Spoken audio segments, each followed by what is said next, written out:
Welcome back, and in this video we're going to be talking about Islamophobia, which implies an irrational fear of Islam.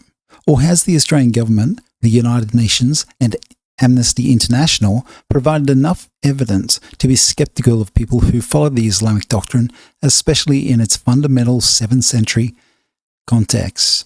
And is it reasonable to be cautious of Islamic extremists? How do we know who is and is not Islamic extremists?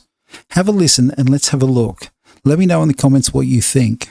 Islamophobia has no place in Australia. Every Australian deserves to be safe, respected and at home in our country. And what we have seen is a rise in Islamophobic attacks and abuse directed at Muslim Australians. Hate directed at one community hurts us all because our diversity is one of Australia's great strengths.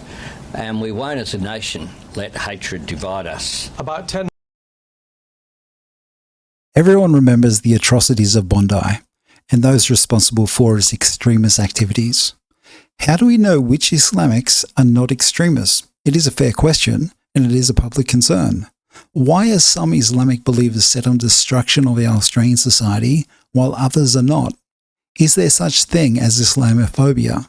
Or are people just showing caution of the unknown? After all, this is the Australian government's national security listed terrorist organisations. And as we scroll down, we can see that there's 31 organisations. So why does approximately 28 of the 31 organisations all based in Islamic religious extremists? So I don't think Islamophobia actually exists, because it's not like Buddhists are committing all these atrocities and we're just blaming people where there's no evidence. 28 of the 31 terrorist organizations are actually listed as Islamic extremists. And they're not just one or two. They've been listed in 2004 and they continue to be relisted and relisted in either 2 or 3 year increments. And as we go through here, every single one of them are all based on Islam. You can look this stuff up yourself. This is not me just giving you my opinion. This is all based on our nationalsecurity.gov.au. They're listed terrorist organizations. If it was a religion of peace, they wouldn't be taking up the bulk of organized terrorist organizations. So if we keep scrolling down and we actually go and have a look at one, this one here, you can look this stuff up yourself. If you go down here and it says details of the organization, as you can see, we ask ourselves, what is it?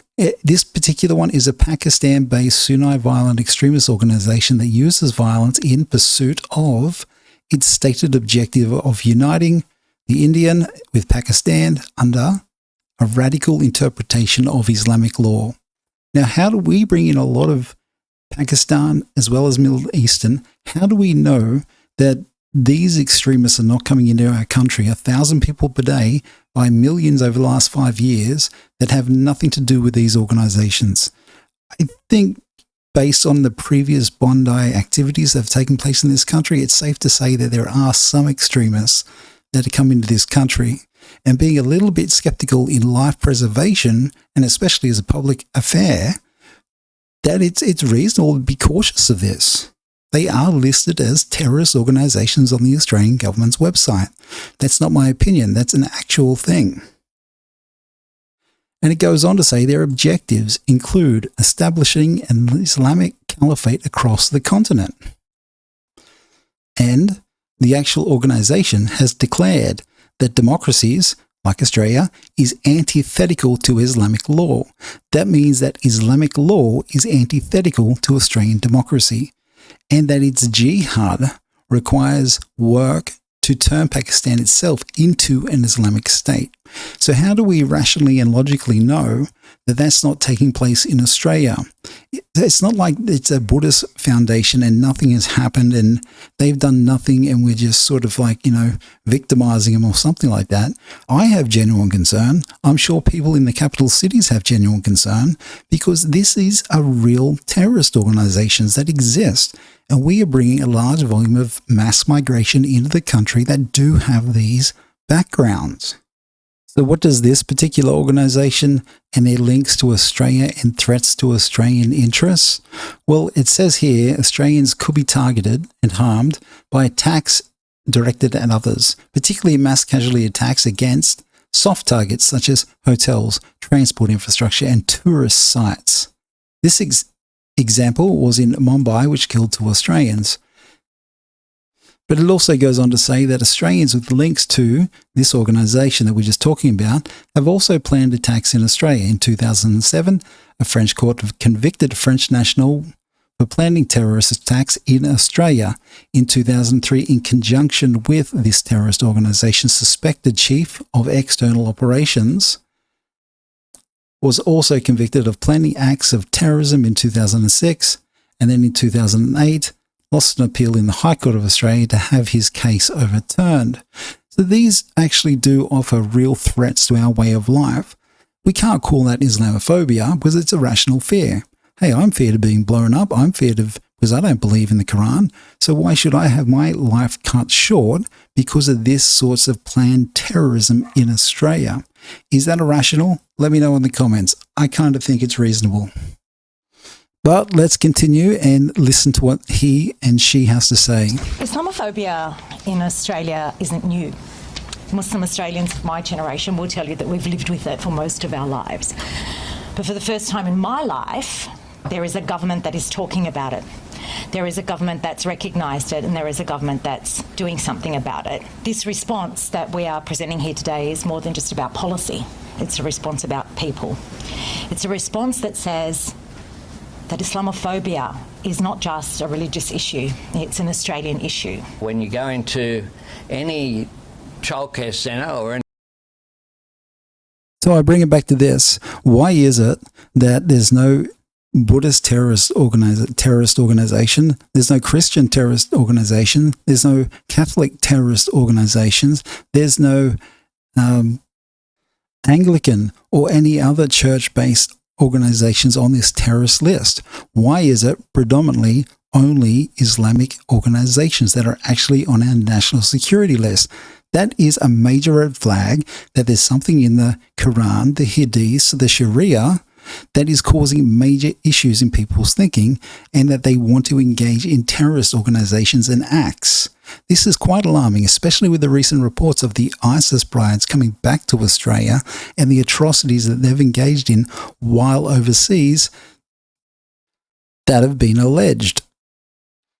And as you can see here, this is Amnesty International. It is a worldwide organization that looks after human rights abuse. And since around January 2026, the Afghanistan has been in control more. This goes back to Afghanistan 2025, and I quote, "The Taliban intensified their systematic widespread attacks on women and girls. Their rights. The Taliban has discriminated against their ethno-religious groups, including forcing followers of to convert to Sunni Islam." Does that sound like a religion of peace, where they are forcing people to actually convert into Islam or they face the lethal consequences? Women and girls were deprived of almost all their fundamental rights. This is not my opinion. With women from this area and religious minorities facing intersectional discrimination, Taliban decrees and policies targeting women and girls intensified, preventing them from accessing education beyond the age of 12 years old. You can't even go to high school. How is that not just human rights abuse? NGOs, non-government organizations, and state institutions are enjoying the rights to freedom of movement. They can't even go outside. Expression and political participation. In June, according to the media, the Taliban intimidated and threatened women who worked for UN agencies and their families in the capital city of Kabul. In September, Taliban security forces prevented Afghan women working for UN agencies and UN contractors from entering UN compounds. There is a reasonable fear of Islam because we don't understand as humans or here in Australian society of what level of fundamentalism are people in Australia actually believing in the 7th century doctrine. That is a fair question because we've elected representatives and we've got our 1992 High Court ruling to implied freedom of political communication. And this is very political because this influences who we are going to vote for in the 2028 federal election.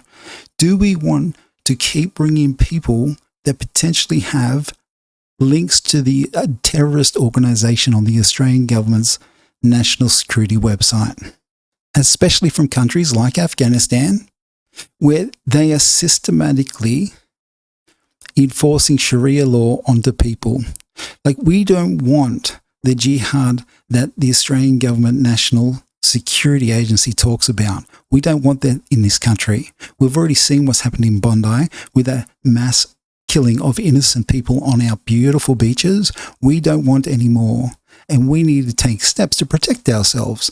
I don't think that is a phobia, because this is actually based on objective reasoning on the Australian government's websites and international recognised websites. And just this last one, as you can see, is not my opinion, but the United Nations website. And to quote, this is January 2026 article, so you can look this stuff up yourself. When the United States ordered airstrikes on Christmas Day against Islamic militants in North Nigeria, officials in Washington said the action was amid a protest protecting Christians facing threats of violence.